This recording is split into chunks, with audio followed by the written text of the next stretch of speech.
Boa noite, muito boa noite a todas e todos, bem-vindos. Nós estamos dando início à apresentação deste encontro, desta conversa sobre a exposição Coestelário, uma exposição que foi inaugurada, aberta ao público, a visitação presencial, né, dada a situação atual de pandemia, né, aberta à visitação presencial com algumas limitações, a partir do dia 28 de abril, e que ficará aberta a visitação até dia 11 de julho próximo agora. A visitação, a exposição Coestelário, obra da criação do Guilherme Gontijo Flores, poeta, e do Daniel Condo, artista gráfico, e tem a curadoria do Luiz Gustavo Carvalho. Nós vamos conversar com eles hoje sobre a exposição. É um prazer recebê-los aqui. Primeiro, preciso também dizer que esta é uma realização da Casa das Rosas, Espaço Haroldo de Campos de Poesia e Literatura, onde a exposição está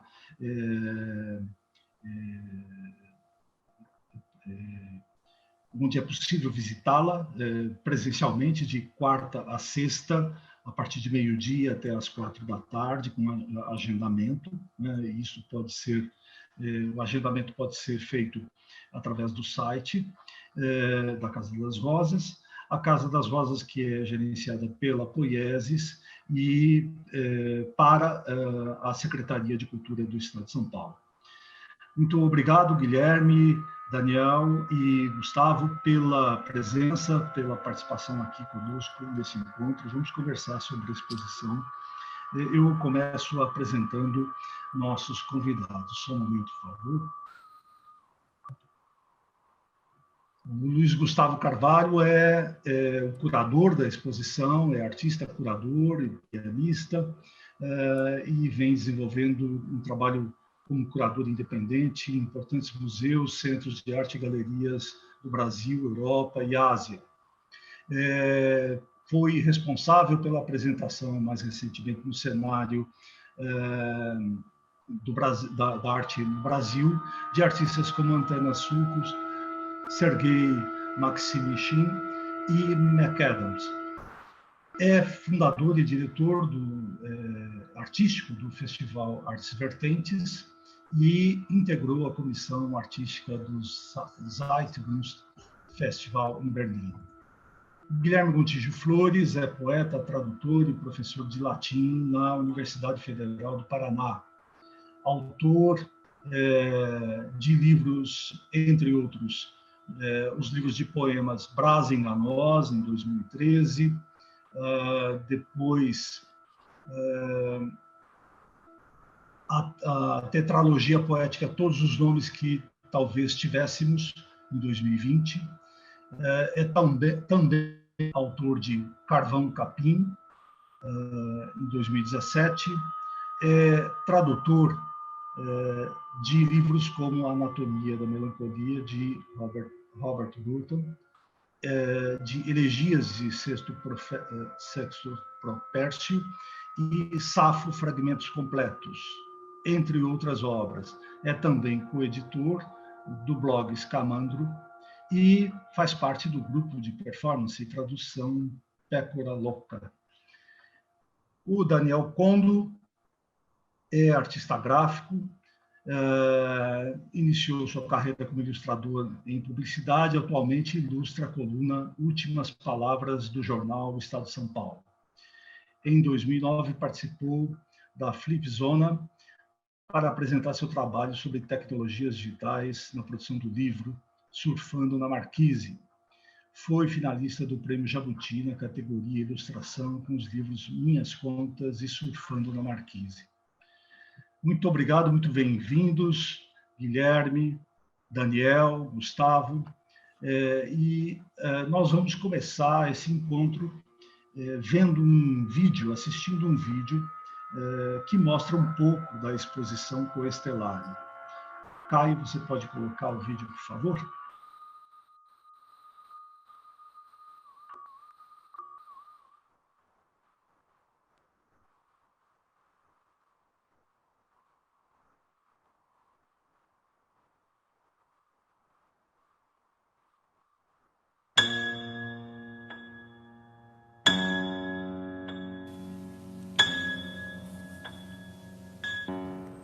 Bem-vindos à Casa das Rosas e à exposição Coestelário Muitos Mundos para Rememorar, que apresenta uma das mais belas homenagens às diversas vidas que se foram no ano de 2020, através de uma obra realizada em conjunto pelo Guilherme Gontijo Flores, poeta, e pelo artista visual Daniel Condo.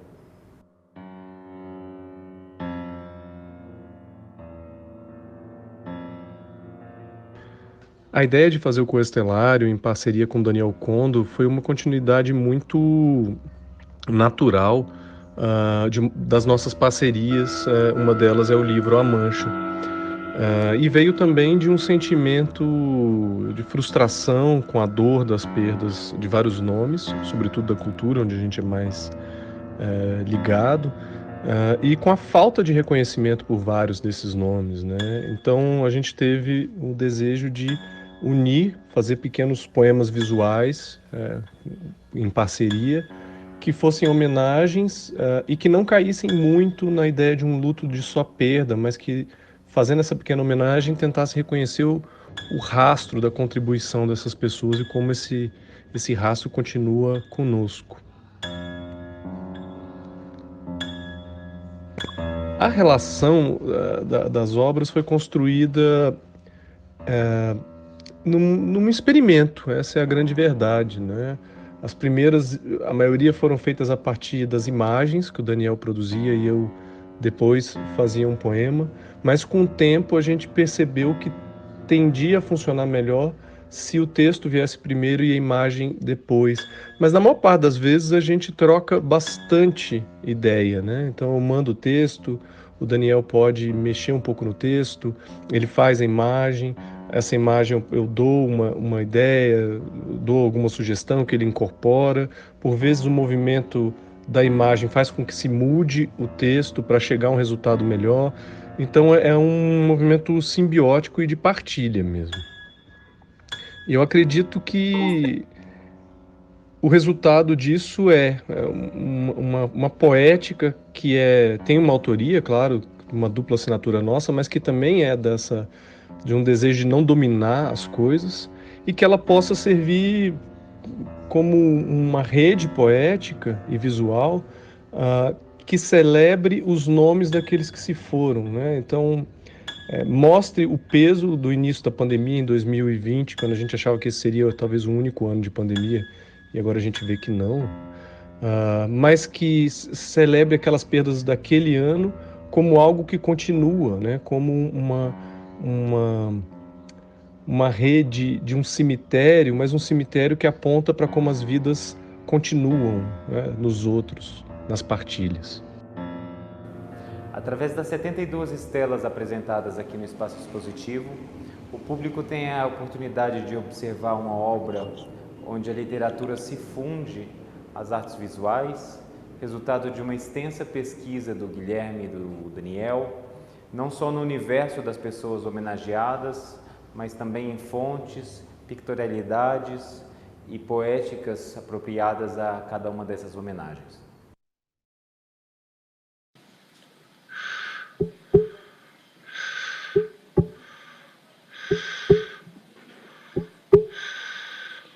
Pedras pulsam, plenas, vívido mistério da vida, embaralhadas para quem fica, tudo passa, tudo resta, enquanto muda no fim.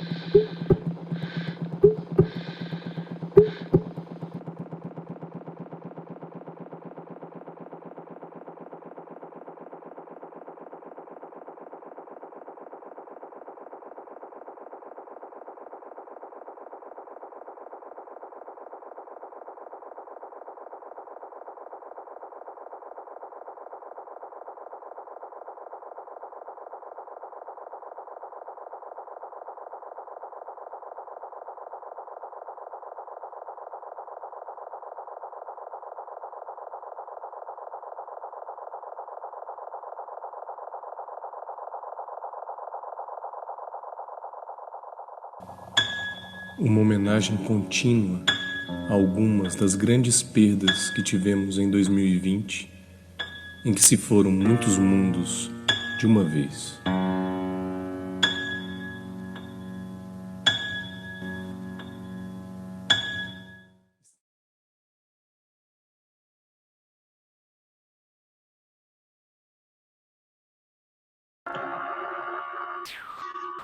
Guilherme,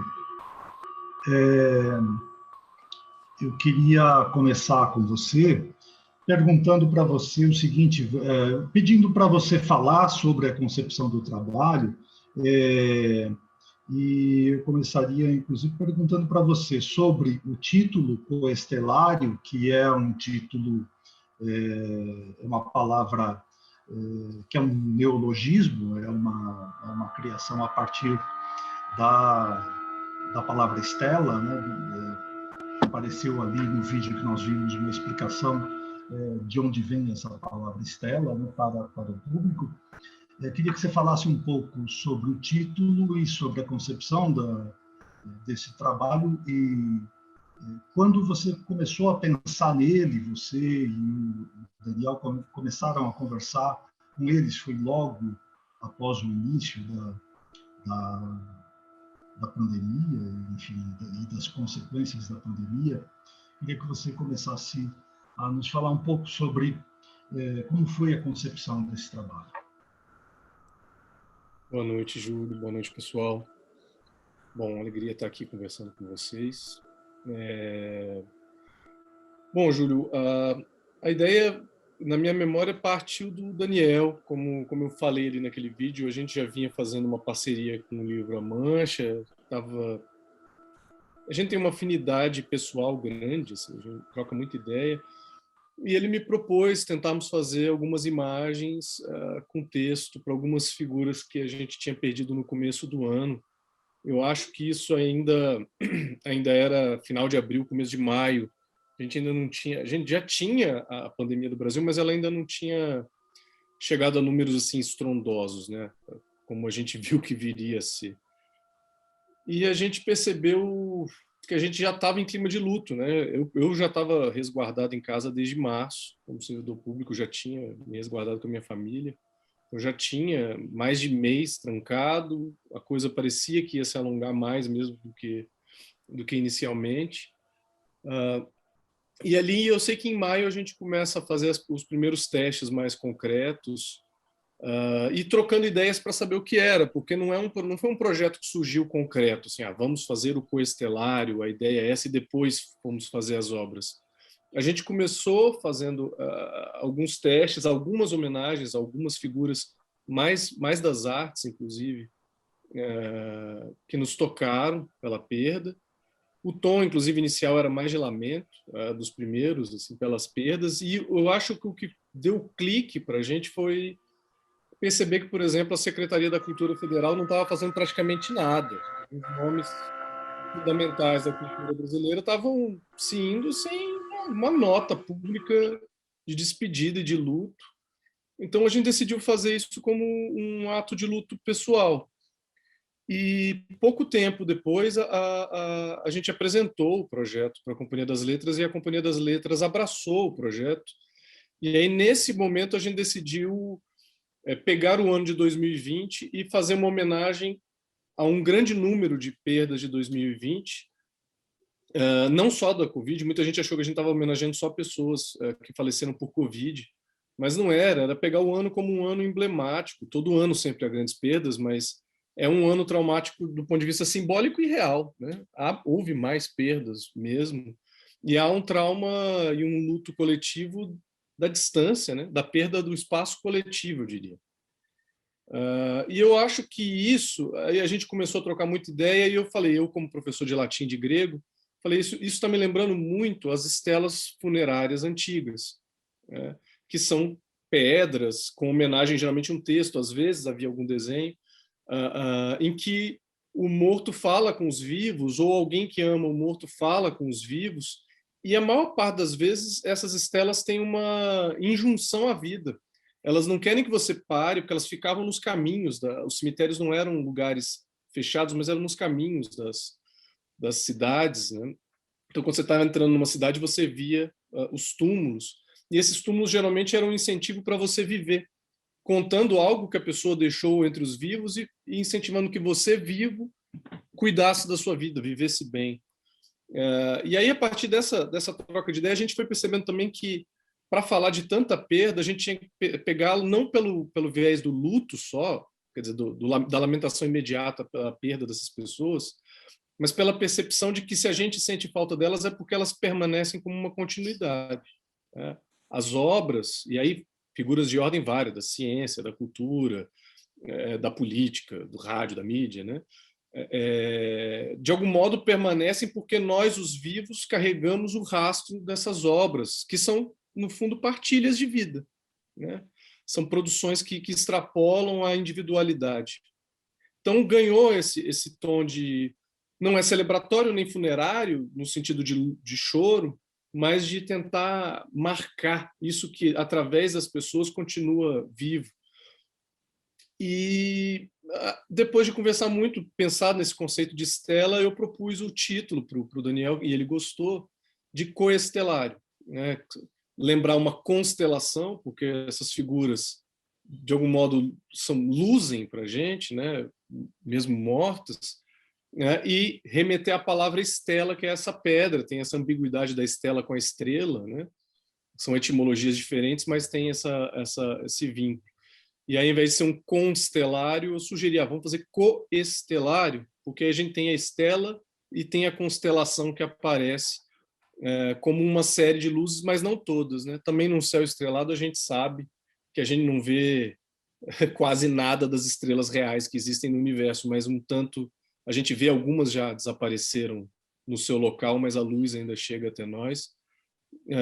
E aí a ideia foi essa: homenagear cada pessoa como um mundo inteiro que desaparece, né? Como uma estrela inteira, uma galáxia inteira que se desfaz, mas que continua brilhando para a gente.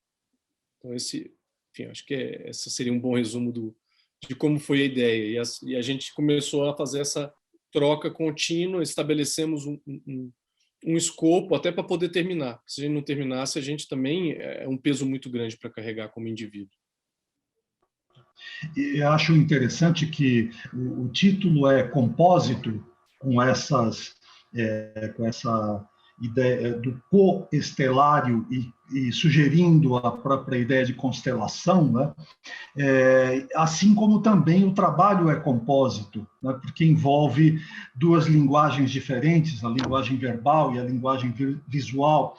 E você não é um poeta que vinha anteriormente com uma ligação mais forte com a poesia visual, com essa tradição da poesia visual. E, no entanto, esse trabalho tem uma forte característica de poesia visual, até intersemiótica, porque mistura linguagens e há todo um trabalho ali de escolha da tipologia, né, para se referir a cada autor e para se relacionar com certas características daquela pessoa que está sendo homenageada, né, lembrada. Então, queria que você e o Daniel falassem um pouco sobre isso, sobre essas características desta composição entre palavra e imagem. Da minha parte, eu posso falar isso. Eu, de fato, não... Eu sou um admirador da poesia visual, sempre gostei de ver e acompanhar. A Casa das Rosas, para mim, é um lugar de carinho por causa disso. Já fui uma vez poeta residente, aí pude conferir a Biblioteca do Haroldo de Campos. Mas eu me sinto uma pessoa aproximada das artes visuais, em grande parte na parceria com o Daniel. Isso vem, como eu falei lá do livrinho, A Mancha, em que a gente ficou discutindo várias coisas formais e que para mim foi digamos um primeiro passo. Fazer o coestelário para mim é uma espécie de escola, um aprendizado prático para participar, mas quem domina as artes visuais é claramente o Daniel. Eu, às vezes, dou pitacos, às vezes pitacos que eu tenho dificuldade para me explicitar, né, para dizer o que eu quero. Eu tento, né, fazer uma volta para o Daniel entender o que eu tenho em mente. E às vezes ele me responde: isso funciona, isso não funciona, né? Eu tenho ideias abstratas, mas quem tem o know-how ali é ele. Só que eu acho, o Daniel acho que pode falar também, a gente acaba trocando muito, porque o Daniel tem uma percepção plástica das palavras, e muitas vezes ele percebe num texto que eu mando potencialidades que para mim são inconscientes e para ele ganham forma mesmo. Assim. E aí eu geralmente só agradeço, assim, falo, nossa, você acertou na lata. E às vezes ele mexe de um certo modo no texto que eu percebo que se eu retornar, se o texto voltar para mim, eu consigo levar aquele potencial que o Daniel percebeu ainda a um grau melhor, mais bem resolvido textualmente. Então, para mim, está sendo uma grande aula mesmo. Estou aprendendo a fazer poesia visual, ainda limitado no meu lugarzinho de quem não domina as artes visuais, mas ganhando consciência plástica dessas possibilidades. Daniel, gostaria que você falasse um pouco sobre isso, até porque o próprio Guilherme já te convocou agora.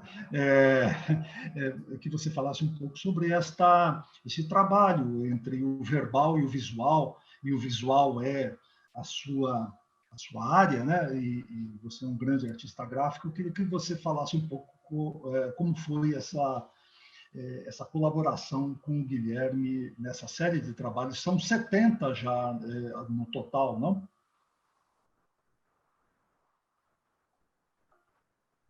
Você está sem áudio, Daniel. Oi. Tá, Eu acho que aí. ultrapassa 150 já, Júlio. Desculpe. Já ultrapassamos os 150 estelas. Ah, é? Já? Nossa! Para você ver como é um trabalho que nos desgasta emocionalmente assim muito, né? Enfim, além do processo criativo, tem que entrar em contato com aquela perda, né? E acho que o que nos salva um pouco é o legado que essa pessoa nos deixou, né? Porque a dimensão da perda é muito grande, mas a dimensão do que sobrou para nós aqui também é muito grande, né? E eu acho que o fato da gente ter respostas também de familiares que nos agradecem a homenagem ou que entram em contato dizendo, puxa, que bacana que isso aconteceu, acho que dá um fôlego para seguir trabalhando, pelo menos para fechar esse 2020 com essas estelas todas, né? Mas o processo, como o Guilherme falou, para mim também é de muita aprendizagem, porque eu não venho da poesia visual, né? Eu venho das artes gráficas como ilustrador, né? Como diretor de arte, de publicações. E entrar no campo da poesia visual, para mim, foi abrir uma outra dimensão, né? Porque o que eu acho que é interessante da maneira como a gente opera juntos é que existe um vetor inconsciente muito forte aí, né? Que o sentido é dado tanto pela palavra quanto pela imagem. Então, muitas vezes o Guilherme tem uma percepção, eu faço uma intervenção e uma interação com a palavra e surge dessa interação um terceiro elemento que não estava nem na minha ideia, intenção, nem na do Guilherme. Então, eu acho que muitas estelas ganham aí um terceiro elemento nesse sentido, que é ressignificado nesse trânsito entre a palavra e a imagem, né? Ou seja, a minha tendência é transformar a palavra em imagem. Talvez o Guilherme, a imagem em palavra. Então, nesse sentido, tem uma ponte que se revela muitas vezes nas estelas, né? Algumas vezes brilha mais, outras vezes, né? A gente não consegue atingir esse ponto, mas acho que a gente está sempre buscando esse status de arte, assim, né? De ultrapassagem, né? Eu acho mesmo que tem algo. Você falou de inconsciente, né, Daniel? Eu tenho a sensação de que isso tem algo que é como se a gente estivesse improvisando junto, né? Um dá um tom, o outro rebate. A gente vai improvisando, apesar da distância digital aqui, né?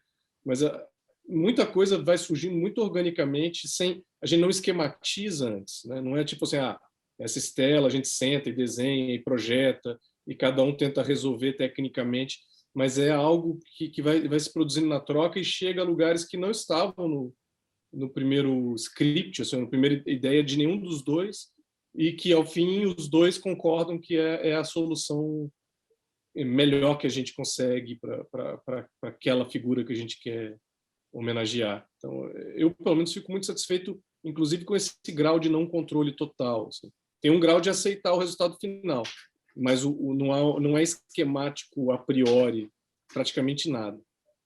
Um detalhe interessante assim é que, inicialmente, a gente tentava resolver, agora falando da questão estética, né? Para não parecer que a gente está resolvendo o problema. Assim, esteticamente, assim, o poema, a gente tentava resolver num quadrado do Instagram, né? Uma postagem. E depois a gente foi buscando outros recursos, como, por exemplo, e se a gente fizesse uma animação dessa estela? Isso aqui tem um ritmo muito bom de animação. Então, a gente começou a testar animadas, assim, né? Com os recursos que nós tínhamos aqui de animação. E o Guilherme daí pensou assim, e se eu começar a gravar? Então, a gente foi elaborando cada vez mais, sofisticando o resultado final.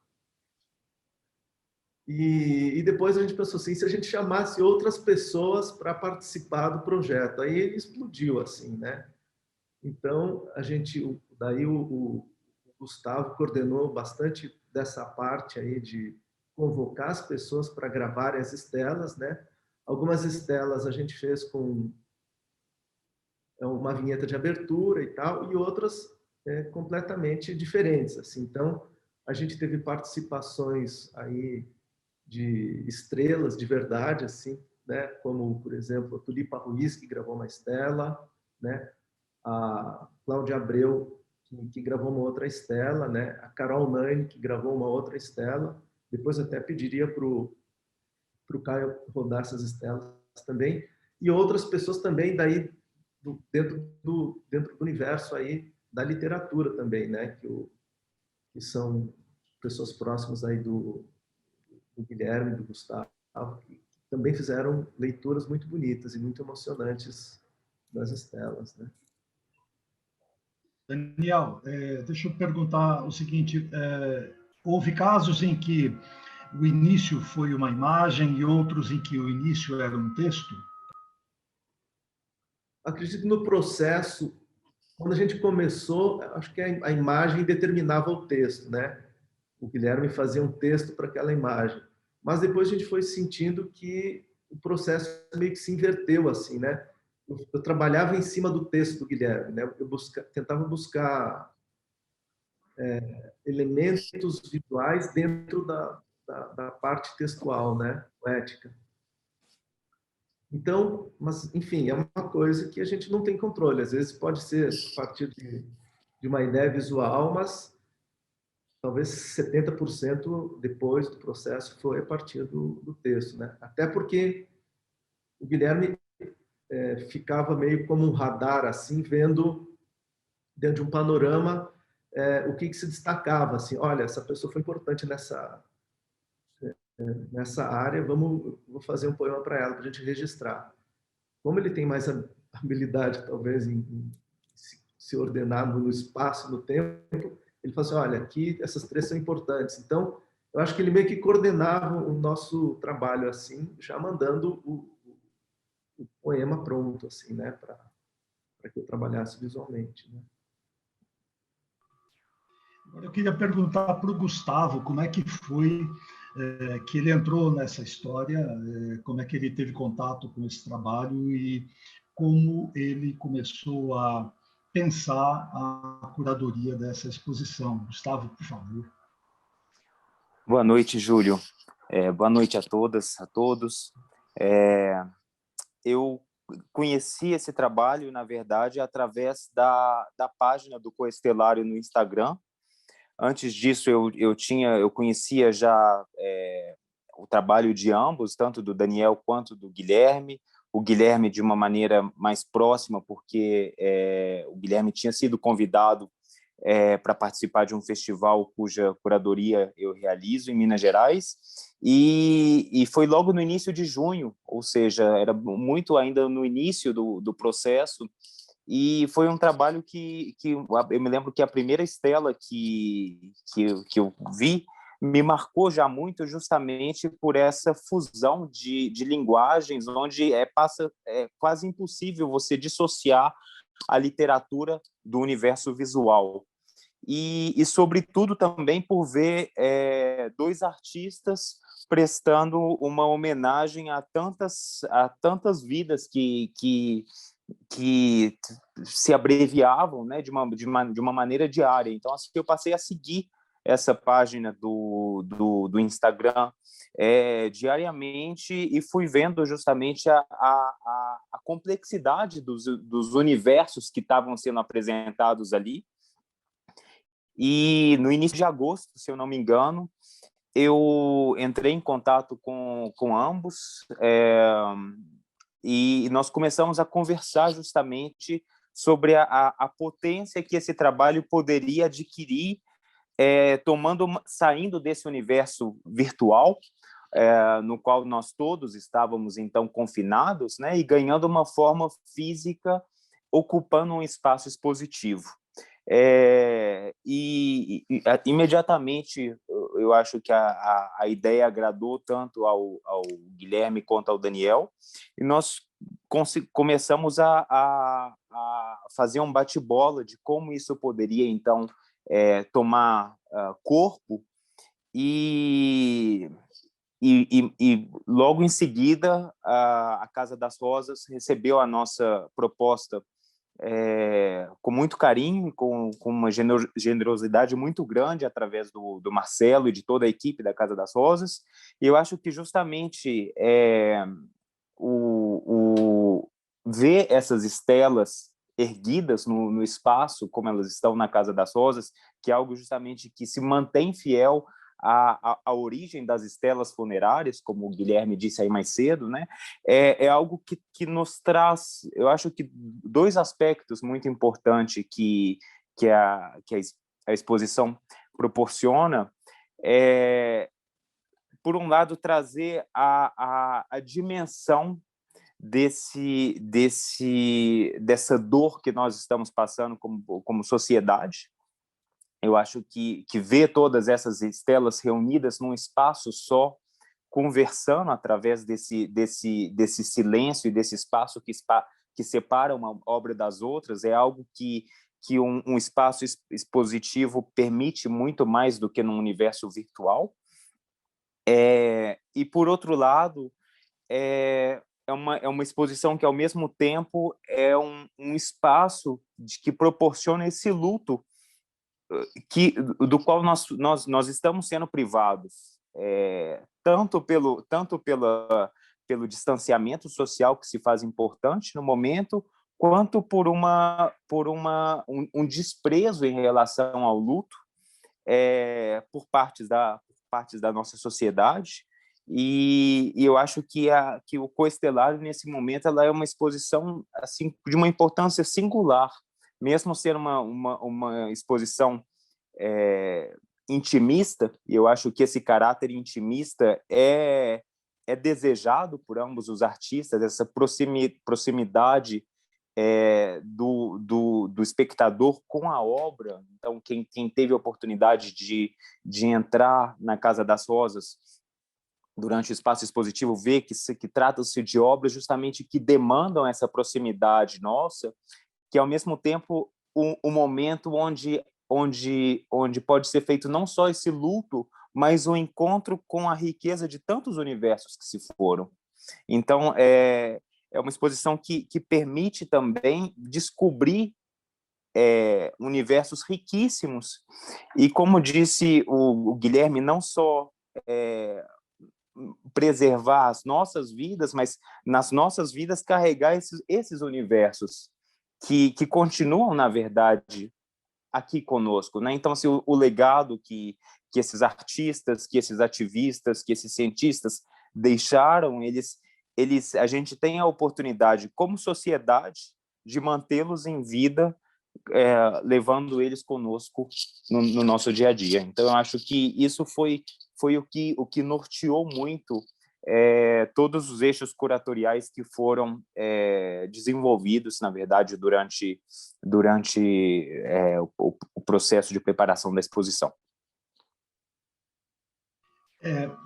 Eu acho importante, eu não tinha mencionado ainda, o Guilherme mencionou alguns nomes, mas acho importante a gente lembrar alguns nomes que são lembrados em poemas, em trabalhos criados pelo Guilherme e pelo Daniel. Por exemplo, o Aldir Blanc, o compositor Aldir Blanc, que faleceu ano passado, o Sérgio Santana, o escritor, o Riachão, o compositor, o Quino, o grande artista argentino, criador da Mafalda, da famosa Mafalda, a Olga Savary, poeta, o Flávio Miliati, o grande ator brasileiro, Moraes Moreira, grande ator e compositor, grande cantor e compositor brasileiro, mas também, e assim vários outros nomes são lembrados de pessoas que faleceram, alguns por Covid, mas, como disse o Guilherme, não necessariamente por esta razão, não necessariamente pela doença dessa pandemia, mas pessoas que faleceram durante esse período no qual estamos vivendo um grande luto, marcante por diversas razões, inclusive por razões políticas que envolvem essa situação toda, né? E por isto mesmo, acho que também é importante lembrar que algumas dessas estelas, alguns desses poemas visuais que são estelas, lembram fatos coletivos, como as vítimas do Covid, o genocídio dos indígenas, dos ameríndios, né? Eu queria que o Guilherme falasse um pouco sobre isso, sobre também estas motivações mais coletivas, né? Não apenas as personalidades, né? Muitas delas bastante famosas, mas também estes coletivos que, no fundo, são o coletivo, né? A sociedade toda em luto, né? Pois é, a gente quis homenagear também certos processos que a gente não julgava que seria correto falar de uma pessoa apenas quando essa pessoa não tinha tido, por exemplo, uma vida pública, mas que a morte dela representava um acontecimento público, né? Então, o genocídio ameríndio, que é que está agora aparecendo aí, ela tem um texto que está escrito "Feixe de luz inabalável", com uma fonte que parece manchas de tinta, né? E que em vermelho parecem sangue, numa bandeira brasileira que é também uma aldeia, né? Com uma oca no meio. Mas a gente também quis, por exemplo, celebrar alguns nomes que são coletivamente, no sentido nacional, pouco conhecidos, mas que são figuras de muita importância para determinadas comunidades, quando a gente sabia, né? Então, estou lembrando aqui o nome da Laura Felizardo, que é uma das matriarcas do Congo, de matriz de Angola-Congo, Banto, né? No Espírito Santo. A gente quis celebrar também o genocídio negro, né? A gente teve uma série de diálogos com sempre contínuas matanças nas nossas favelas aqui, mas também os casos de racismo e violência que levam muitas vezes à morte, por exemplo, nos Estados Unidos. Mas nesses casos não havia um nome público, uma pessoa que tinha dedicado sua vida a uma experiência pública da sua própria trajetória, e elas se tornaram públicas pelas mãos do Estado, né?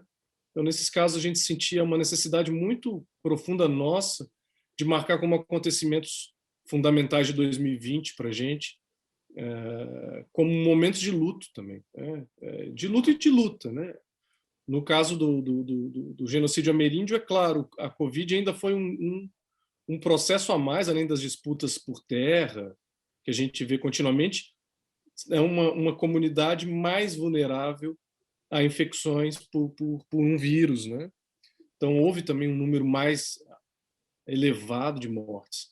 A gente quis, de algum modo, colocar isso, porque muitas vezes as próprias comunidades, no seu anonimato individual, ou seus próprios traços, seus mergulhos nas vidas, elas também deixam esses rastros, os rastros de luta, os rastros de pervivência, né?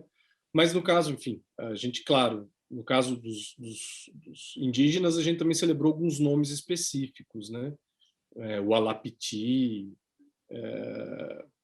enfim, não vou sair citando vários nomes, mas havia alguns nomes que tinham uma trajetória pública, mas a gente quis entender o luto. A gente também celebrou aquela explosão triste em Beirute, com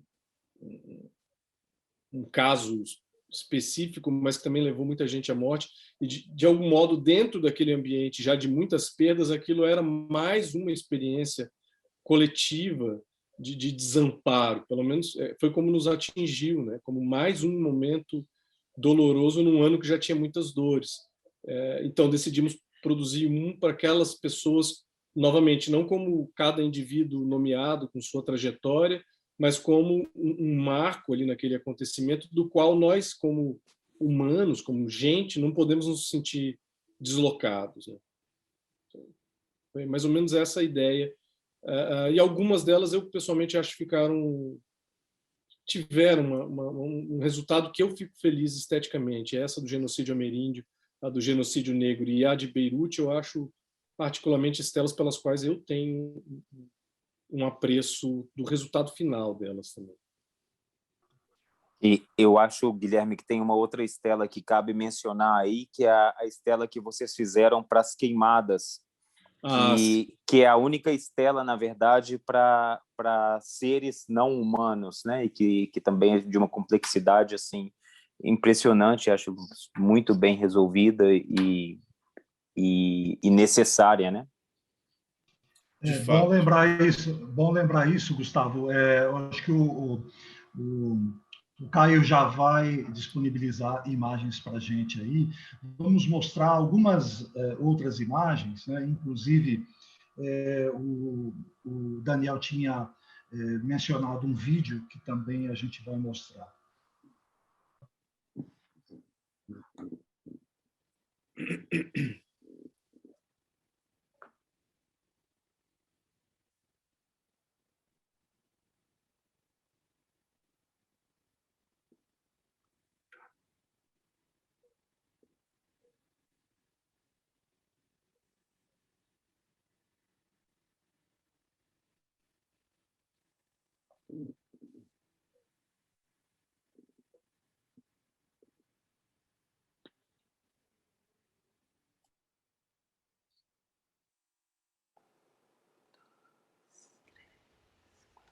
A linha torta e infantil pergunta: isso que quase nunca ninguém ouve desmontará delírios de gigante.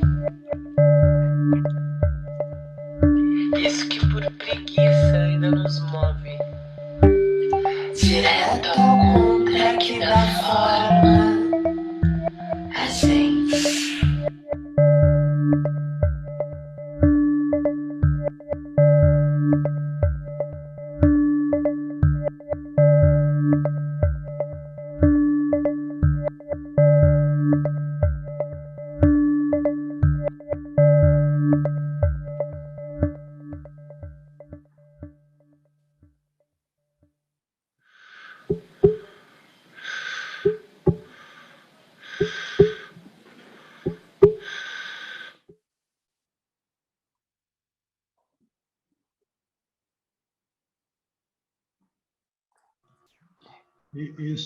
O vídeo que tem a leitura da Tulipa Ruiz, né?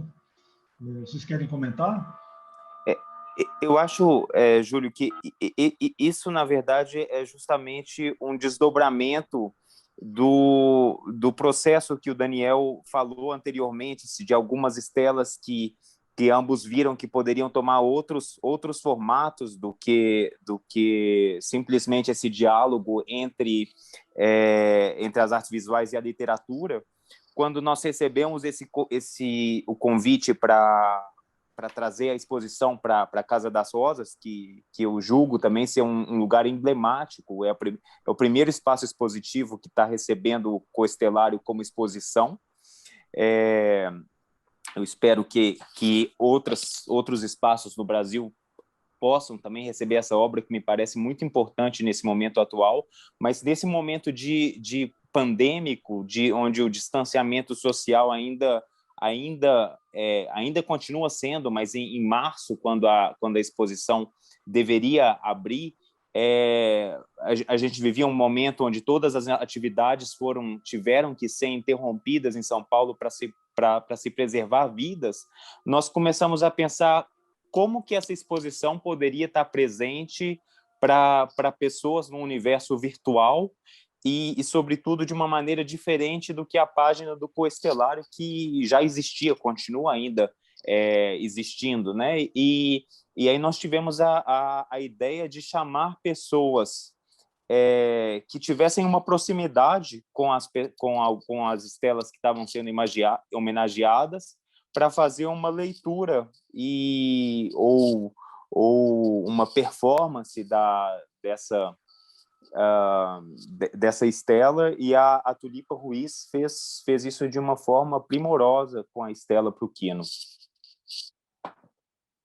E houveram diversas outras leituras, algumas por pessoas de uma área próxima, outras também por parentes dessas pessoas que foram homenageadas e que faleceram, né? Como me vem agora a estela em homenagem ao Moraes Moreira, que é lida pela filha dele, né? O que torna o trabalho crescentemente, o que faz com que o trabalho crescentemente envolva mais pessoas, né? Ele vai ganhando uma dimensão cada vez mais coletiva, me parece, né? E a mesma coisa com essas pessoas que a gente convidou, a gente não entregou nenhum tipo de partitura ou determinação sobre como elas deveriam lidar com a estela, né? Nós convidamos, falamos qual era a estela, qual era o homenageado, e cada pessoa reagiu como julgou melhor. A Tulipa Ruiz, como cantora e compositora, fez um canto, né, com uma produção, a Carol Nani também. Outras pessoas leram, né? Algumas pessoas mandaram só áudio, umas pessoas mandaram vídeo que passou a integrar a estela, elas ali fazendo a sua leitura.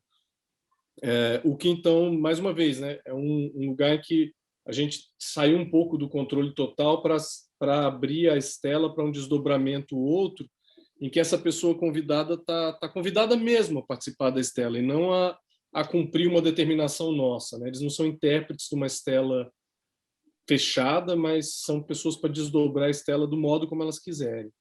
Isso, para mim, também foi uma alegria específica, perceber as pessoas incorporando as possibilidades ali do texto e dando um caminho que a gente não tinha como prever. Nós estamos nos aproximando do final. Eu queria lembrar que o Daniel tinha mencionado no início que já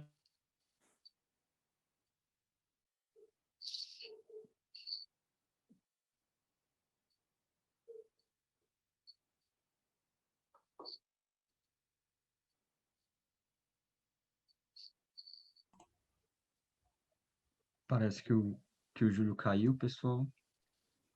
Bom, estou aqui. Eu ia perguntar isso agora. Será que foi a minha internet ou será que foi o Júlio? Bem, talvez supondo já o que ele ia trazer, ele ia falar que o Daniel comentou, talvez, do número das estelas e sobre a continuidade do projeto, né? De como tem essas outras leituras aqui no Instagram. Você quer que eu mostre a leitura da estela do Gerson Rodrigues, Daniel? Ah, seria legal. O seu microfone está desligado. Essa aqui é bacana, eu queria que você tocasse aí para a gente ver. Foi da Carol Nani. Fez pro encontro. Vou botar em tela maior.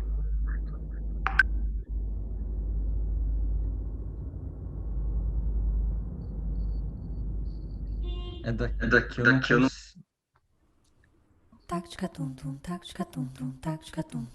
Irmão da alma, essa que ginga, um rei a quinga, toca na palma de origem gringa, e o funk pinga, avesso acalma as águas da moringa. Irmão da alma, essa que ginga, um rei a quinga, toca na palma de origem gringa, e o funk pinga, avesso acalma as águas da moringa.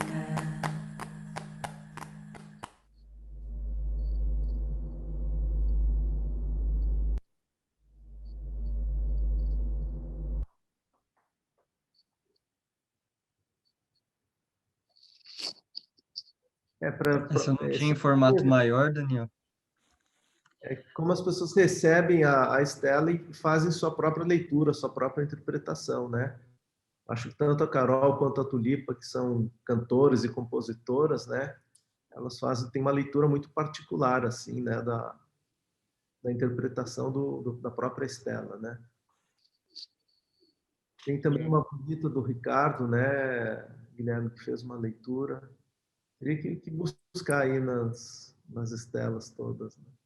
Eu lembro da do Matheus de Souza Almeida, que eu gostei, que ele é do Mário Torelli, que ele usou um filtro de Instagram, que o rosto dele vai se combinando. Cada um foi achando soluções. Essa daí do Mário Torelli, eu gosto que aí não é musical, né? É uma leitura, mas ele se filmou e colocou esse percurso. Pode colocar, então.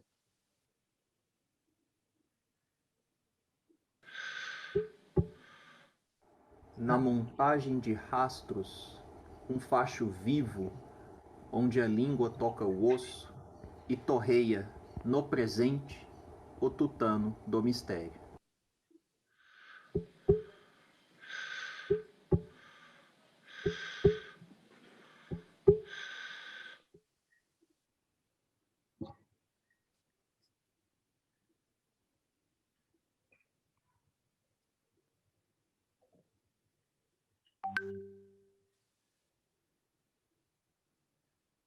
Parece que o Júlio voltou, pessoal.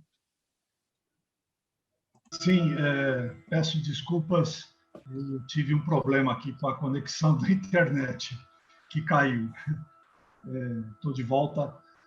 Enfim, eu tinha perguntado sobre a continuidade do trabalho, porque vocês, pelo que o Daniel tinha comentado, vocês já produziram um número maior de estelas do que as que estão expostas na Casa das Rosas, e eu tinha perguntado se vocês continuam produzindo, e, claro, imagino que isso não seja uma coisa fácil.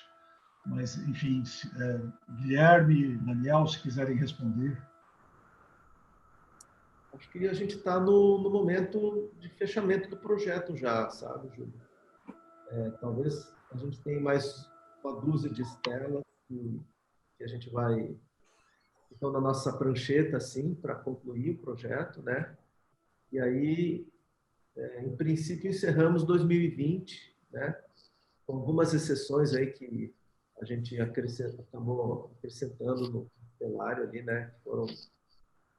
Tiveram pessoas que tiveram uma importância especial em algum momento ali, ou para a companhia, ou para a gente mesmo, né? Que tinha uma relação pessoal. Mas, em princípio, devemos concluir esse projeto até começo, talvez, do próximo mês, né? É afetivamente muito pesado continuar. Teve gente perguntando se a gente ia continuar como se fosse indefinidamente ou até o fim da pandemia.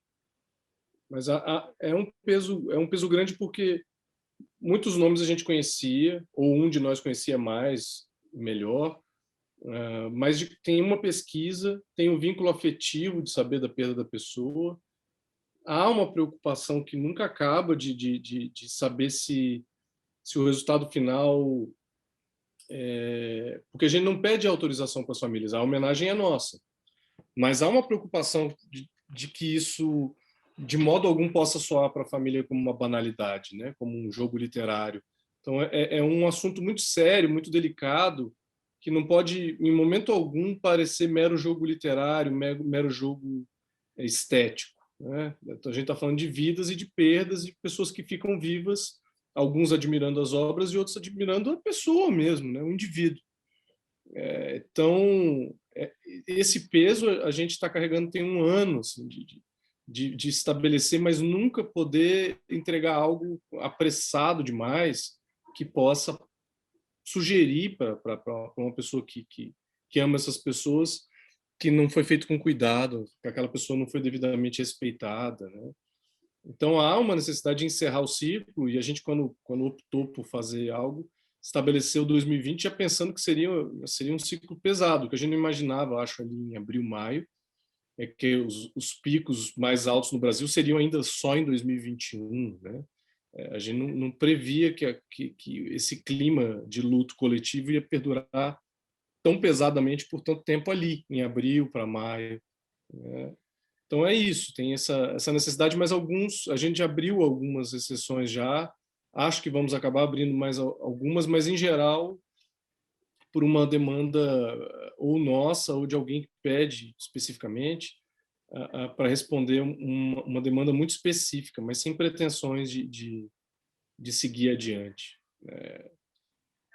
Então, talvez a gente fez, por exemplo, que é um caso que me importou muito, foi a perda de Maria Lúcia Alvim, poeta mineira de Araxá, e que morreu de Covid quando já havia vacina. Então, para mim, é uma perda muito triste, porque eu conheci a poesia da Maria Lúcia Alvim de dezembro ali de 2019, fiz um esforço para ajudar o Ricardo Domenici, que também encampou ali a divulgação dela, para fazer um evento no Rio de Janeiro que eu não pude ir. Antes da pandemia, eu não sabia que a pandemia ia chegar desse jeito.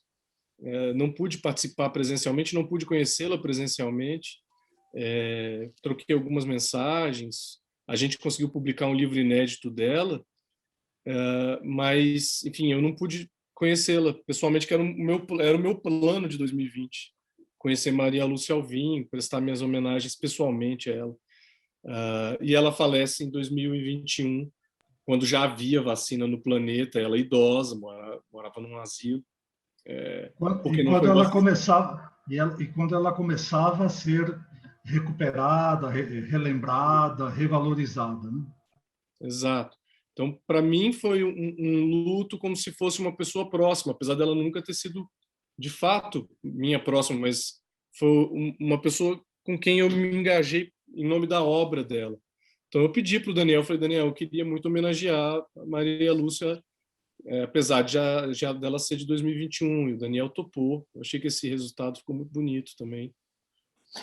Então, alguns casos são assim, teve o Alfredo Bose também, enfim, há mais alguns nomes, e vão vir mais alguns nomes, só que aí sem a pretensão de esgotar o ano. Eu acho que é isso. E a gente, como o Daniel falou, a gente fica muito feliz quando alguém da família, ou alguém próximo, dá uma resposta, assim, de que viu e aquilo de fato mexeu com aquela pessoa, conhecia para além da obra, que de algum modo a gente parte só da obra para poder produzir, mas que aquela pessoa que conhecia o indivíduo para além da obra se sente de algum modo em lugar para poder realizar seu luto também com a Estela. Esses acho que são os momentos em que eu me sinto mais realizado fazendo isso, quando toca alguém diretamente ligado. Eu vou agora, então, pedir que o público que está nos acompanhando, quem quiser, faça perguntas para os nossos convidados, para o Guilherme, para o Daniel, para o Gustavo. Acho que já temos, né, Caio, uma pergunta da Bianca. Temos a da Bianca. Eu não sei se você quer abrir o seu microfone, Bianca. Pode ser. Ou, se quiser, eu leio. Pode ler, Caio, por favor. Ok. Ela desejou boa noite a todos, né? Agradeço e parabenizo imensamente o projeto. E a pergunta é: Como a poesia pode resgatar um lugar público do luto? Cantamos junto à Antígona novamente? Olha, eu acho que, pessoalmente, eu acho que a poesia e as outras artes, a principal função dela é nos fazer viver, nos confirmar uma missão de vida, né? Uma missão que não é unívoca, não é teleológica, não é uma predestinação, mas, como outras coisas, nos convence que a vida vale a pena. Então, e eu acho que uma coisa muito triste da nossa sociedade é que, em geral, a gente, no ímpeto de felicidade, a gente costuma achar que o tempo do luto é um tempo errado, né? Que o sofrimento a gente deveria acabar logo com ele e voltar logo, rapidamente, para as alegrias. E eu acho que as alegrias, as verdadeiras, são atravessadas da dor, elas não são puras, né? Então, eu acho que a poesia, ou pelo menos a poesia que eu quero fazer junto com o Daniel nesse coestelário, ela é sim um canto público e ela é sim um canto de partilha, porque a gente entende que o luto é a condição necessária para que a perda não seja só trauma. O trauma é quando as coisas perdem sentido, né? A pessoa que volta traumatizada de uma guerra é a pessoa que não conseguiu, de algum modo, simbolizar e tornar coletiva aquela experiência que é a dela. Ela volta sem repertório para dar conta daquilo que a massacrou. E eu acho que viver um luto como esse que a gente está vivendo, sem podermos nos unir, sem podermos nos abraçar, sem podermos criar espaços coletivos em que a afetividade está explicitada, sem uma política pública para tentar dar conta disso, a gente produz um trauma coletivo violentíssimo, né? E é precisamente assumir a dor e a perda que pode, por inverso, nos dar a chance de coletivamente não só sofrer a perda, mas reconhecer o rastro daquilo que perdura. O luto é esse tempo em que a gente percebe a perda, tem tempo de perceber a perda, para, de algum modo, reconhecer também aquilo que transcende a perda, que é aquilo que do outro perdura na gente. Então, sem o luto, o que perdura não fica. A gente muitas vezes acha que é preciso passar rápido pelo luto, retomar a vida, retomar as atividades, a euforia. E eu acho que é quando se retoma muito rapidamente, sem atravessar o luto, a gente vem sem a potência coletiva. Então, sim, Antígona é um símbolo incrível para isso, né?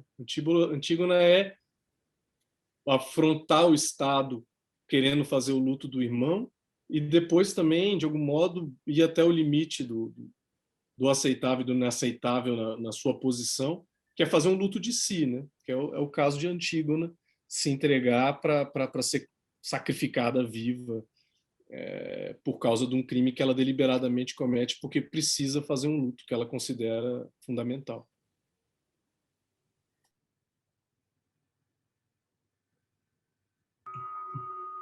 Alguém mais gostaria de fazer uma pergunta para os nossos entrevistados?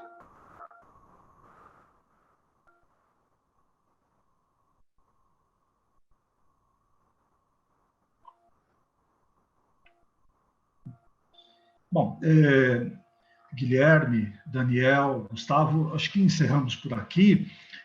Já 1 hora e pouco de encontro. Foi uma conversa muito boa, muito rica, sobre uma exposição muito bonita, muito impactante, triste, mas, como o Guilherme acabou de dizer, necessário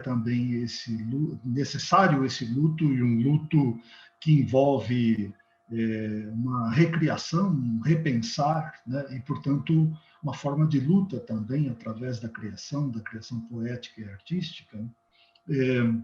Uma exposição belíssima que a gente convida as pessoas para assistirem, para verem na Casa das Rosas.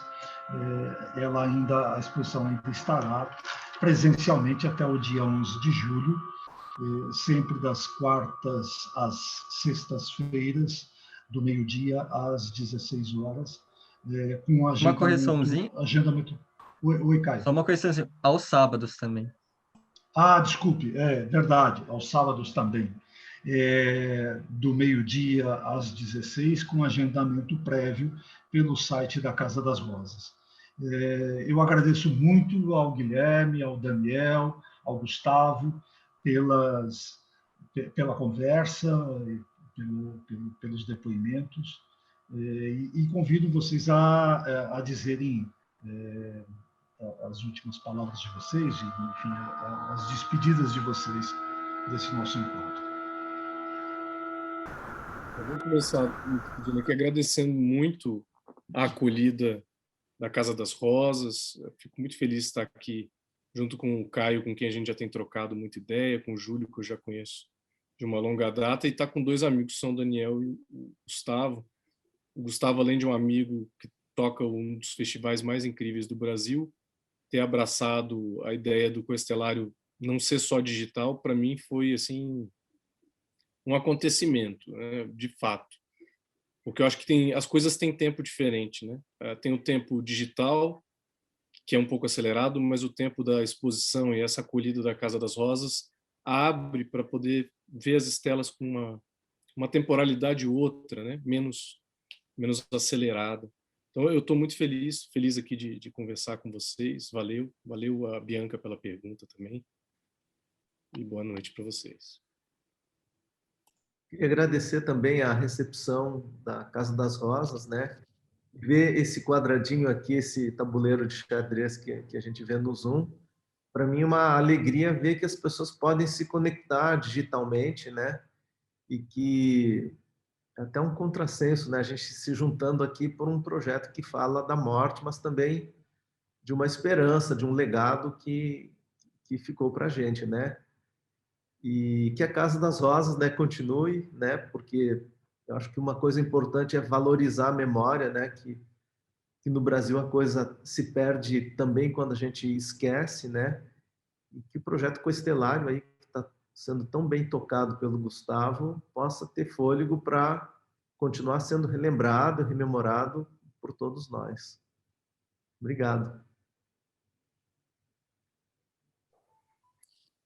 Bom, eu queria também agradecer, primeiramente, ao Guilherme e ao Daniel pela confiança.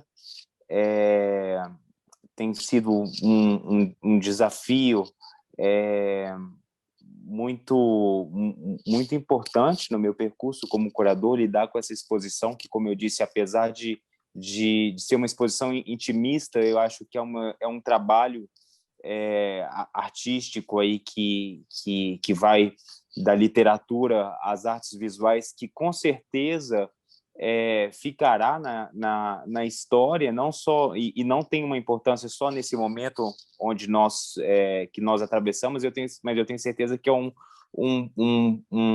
obra que com um distanciamento histórico que espero que nós atingiremos, vai conservar a sua importância como realmente um trabalho que teve essa sensibilidade de um olhar aí, de dois olhares, né, fundidos em uma obra que registra esse momento sombrio, mas muito importante que a gente vive, que na verdade, acho que uma aula sobre a morte, e que tem sido, então, registrado de uma maneira muito, muito sensível pelo Daniel e pelo Guilherme.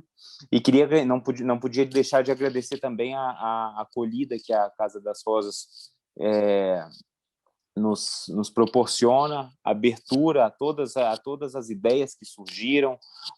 Nós falamos das leituras, mas houve também um diálogo também com objetos trazidos por familiares e também com a própria biblioteca do Haroldo de Campos, que está na Casa das Rosas. Então, assim, todo esse generoso acolhimento que toda a equipe da Casa das Rosas proporcionou foi fundamental para a realização do projeto. Muito obrigado. Muito obrigado, Gustavo. Muito obrigado, Daniel, Guilherme. Eu queria lembrar também a importância claro, como vocês já mencionaram, da participação do Marcelo Tapia, o diretor que acolheu a proposta da realização desta exposição, do Ivanei Silva, nosso museólogo, que também participou da organização da exposição. Agradecer muito ao Caio também por todo o suporte que tem dado o tempo todo, desde o início, e hoje aqui conosco. Mais uma vez, agradecer a vocês e ao público que nos acompanhou, e certamente outras pessoas depois nos acompanharão pelo YouTube, porque este encontro vai ficar depois gravado e disponível no YouTube. Um grande abraço, boa noite para vocês e até logo mais. Espero vê-los com saúde em breve, presencialmente de preferência. Boa noite. Tchau, uma boa noite. Boa noite. Boa noite.